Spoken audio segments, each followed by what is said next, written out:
após a aprovação. O parecer é uma sinalização se o seu projeto foi bem elaborado realmente. Em casos de inconsistências, é lá no parecer que elas serão apontadas. Projeto aprovado. Lei Rouanet, incentivo fiscal.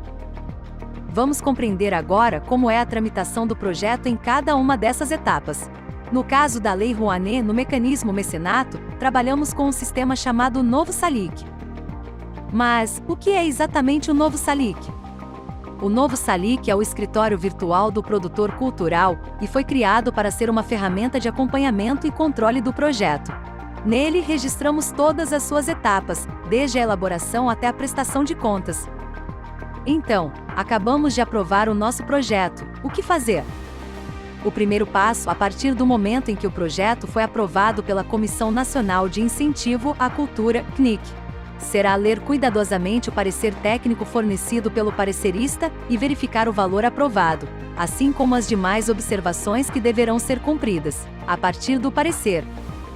Se o projeto sofreu cortes orçamentários, é preciso avaliar se esses cortes comprometem ou não a realização do projeto.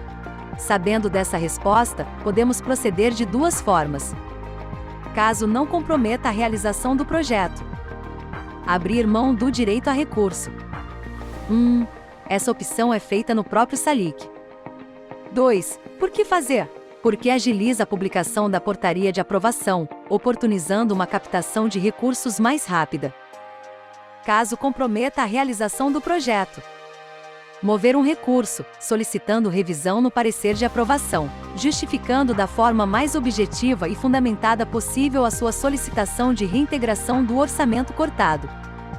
Esse recurso deverá ser enviado para o Ministério da Cultura, para o setor de análise e aprovação. 2. Por que fazer? Para não correr o risco de inviabilizar a execução do projeto. Exemplo: a Secretaria de Fomento e Incentivo à Cultura. Prezados, prezadas senhores, o projeto em referência foi aprovado na última CNIC, no 0000, porém houve cortes em despesas fundamentais para a fiel execução do que prevemos no projeto no ato da elaboração. Portanto, vimos por este meio apresentar este recurso, o qual explicita de forma detalhada os motivos pelos quais necessitamos que esses itens sejam reintegrados ao nosso orçamento. Os itens que foram aprovados com redução foram alimentação e hospedagem, para os quais previmos o valor de R$ 40 por refeição e R$ 210 por diária de apartamento triplo. Considerando que o projeto prevê apresentações de diferentes companhias teatrais, que acontecerão em diversas cidades, que essas despesas foram previstas para o espetáculo O Chapeuzinho Amarelo e O Lobo Encantado, que ocorrerá em uma cidade de interior onde só há 0 opção de hospedagem e 0 um restaurante em condições de receber uma companhia de numerosos integrantes. Ficamos sem condições de realizar essa apresentação se não houver a reintegração dessas rubricas. Ressaltamos que esse foi o único corte que houve em todo o projeto, o que confirma que fizemos todo o orçamento de forma coerente e respeitando as regras de maior economicidade para o projeto que será incentivado. Certos de contar com a compreensão deste Ministério, esperamos por uma resposta positiva desta nossa solicitação. Atenciosamente. Erros comuns. Correr risco nesse momento. Acreditar na possibilidade de outras fontes de recursos, quando não se tem garantias, nem certezas, é absolutamente arriscado e imprudente. Agora é com você. Você inscreveu um projeto para a realização de 10 apresentações musicais em um teatro de sua cidade. Seu projeto foi aprovado, porém sofreu um corte de 50% nos cachês solicitados para 4 grupos musicais que se apresentarão. Se julgar que este corte compromete sua execução, você deverá entrar com recurso junto ao Ministério da Cultura. Elabore sua carta de solicitação abaixo e lembre-se de fundamentar bem seus argumentos. Vamos praticar? Para os casos em que o projeto tenha sido aprovado na íntegra, será necessário apenas aguardar o prazo para a publicação da portaria de aprovação que autoriza a captação de recursos, no Diário Oficial da União. Verificar toda a documentação do proponente. Pessoa física. Emitir a certidão negativa conjunta de quitação de tributos federais e da dívida ativa da União, SECTF, DO. Verificar o cadastro informativo de créditos não quitados do setor público federal, CADE. Pessoa jurídica. Emitir a certidão negativa conjunta de quitação de tributos federais e da dívida ativa da União, SECTF-DO. Verificar o cadastro informativo de créditos não quitados do setor público federal, CADE. Emitir a certidão negativa de débitos previdenciários, conhecida por CNE do INSS.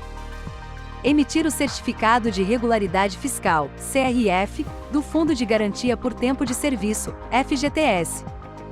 Sobre o microempreendedor individual, MEI para efeito de candidatura de projeto via Lei Rouanet, a instrução normativa, vigente dá ao MEI um tratamento semelhante ao da pessoa física, mas para efeito de publicação da portaria de aprovação. Como não há detalhamento na instrução normativa vigente, é recomendável tomar por base o seu número no CNPJ e providenciar a respectiva documentação do MEI, tratando-o como pessoa jurídica.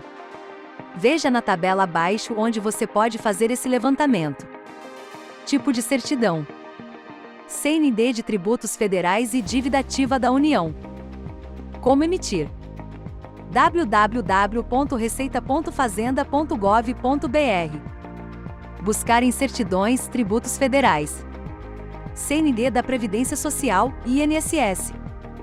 www.receita.fazenda.gov.br. Optar pelas certidões previdenciárias. CRF do FGTS. www.caixa.gov.br. Optar pelo link FGTS. Inscrição no CADE. www.pgfn.fazenda.gov.br/dívida, ativa da União. Procuradoria-Geral da Fazenda Nacional. Colocar na busca, CADE. Dica: essa é a importância de se antecipar aos acontecimentos. Observação: caso não consiga emitir pela internet alguma dessas certidões, isso quer dizer que existe alguma pendência, no seu CPF ou no seu CNPJ, no órgão que não a concedeu. Neste caso, só um profissional especializado, normalmente um contador, contabilista ou despachante, poderá ajudar na solução desse problema. Caso todas as certidões sejam emitidas normalmente pelos sites, você não precisará se preocupar de enviar documento algum ao Ministério da Cultura. Essa consulta de regularidade é uma medida preventiva.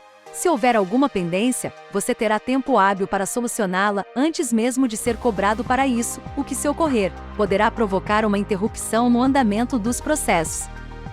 Qualquer situação em que a certidão não seja emitida automaticamente pelos sistemas correspondentes, retardará a publicação da portaria de aprovação, porque haverá uma solicitação formal a você, proponente, que terá o prazo de 20 dias, a contar do recebimento da carta para apresentar o documento, sob pena de arquivamento do projeto.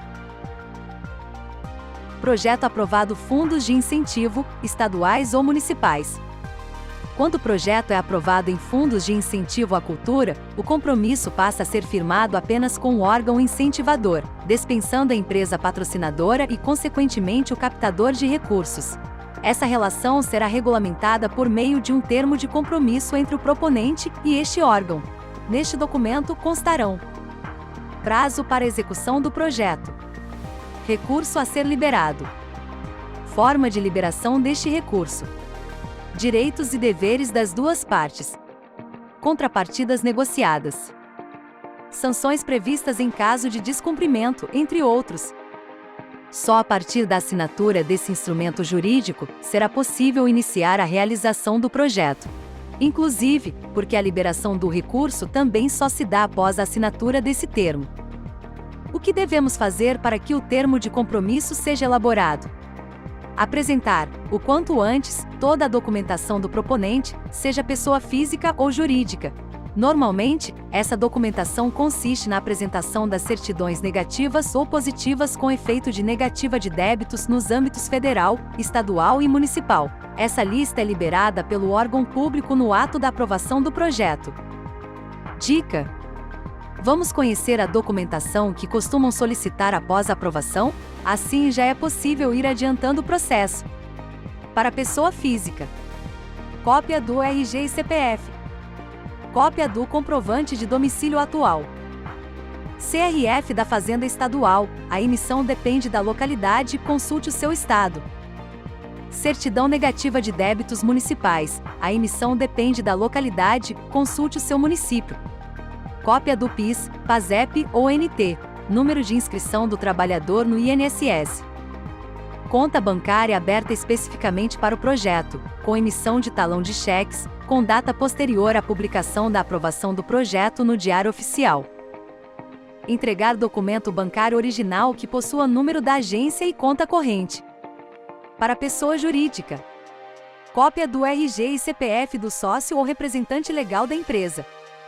Cópia do comprovante de domicílio atual. CRF da Fazenda Estadual, a emissão depende da localidade, consulte o seu estado. CNE da Fazenda Estadual, a emissão depende da localidade, consulte o seu estado. Certidão negativa de débitos municipais, a emissão depende da localidade, consulte o seu município. Certidão negativa de débitos trabalhistas. Cartão do CNPJ com data atual. Cópia do contrato social e suas últimas alterações. CRF do FGTS. CND do INSS. CND conjunta relativa a tributos federais e dívida ativa da União. Conta bancária aberta especificamente para o projeto, com emissão de talão de cheques, com data posterior à publicação da aprovação do projeto no Diário Oficial. Entregar documento bancário original que possua número da agência e conta corrente. Para pessoas jurídicas sem fins lucrativos, associações, institutos, cooperativas, coletivos, entre outros, o contrato social e suas últimas alterações serão substituídos pelo Estatuto e suas alterações, por meio de atas das assembleias, devidamente assinadas pelos associados e registradas em cartório.